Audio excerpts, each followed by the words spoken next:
Total internal reflection. Here we have a semicircular glass block. A ray of light is going to pass through the glass block as shown here. So this is the incident ray, this is the refracted ray. The ray has been refracted due to the change of speed as it leaves the glass block. There is no bending at this point as the ray meets this face at 90 degrees.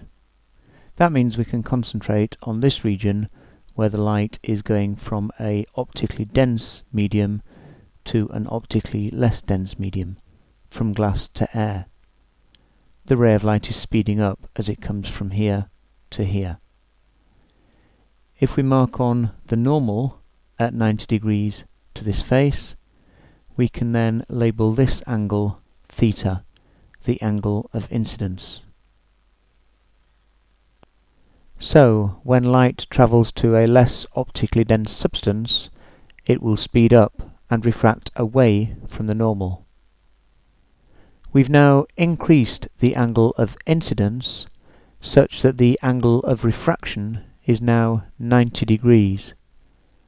We call this angle of incidence the critical angle, and this is the angle at which the angle of refraction is 90 degrees.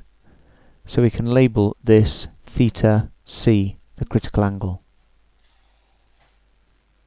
Now the angle of incidence has been increased beyond the critical angle, and all the light now reflects at this glass to air boundary. So we now have a reflected ray.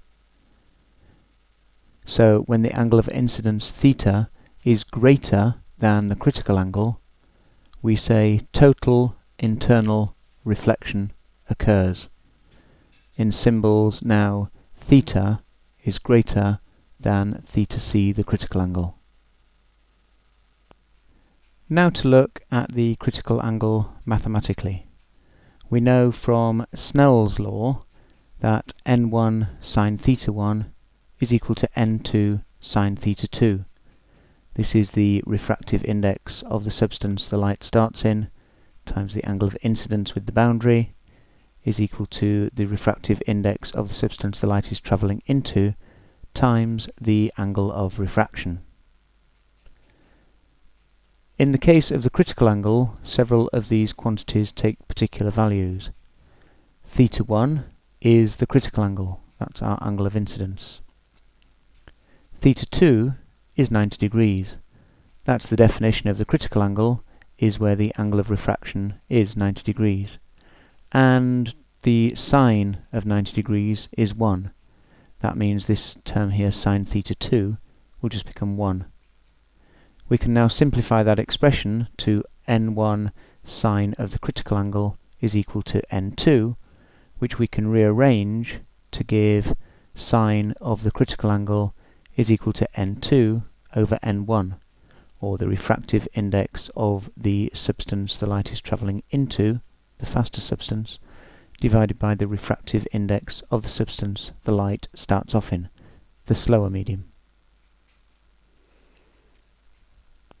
Finally, for the special case where the light is travelling from a certain substance into air, for instance glass into air. If substance 2 is air, that means n2, the refractive index, is equal to 1.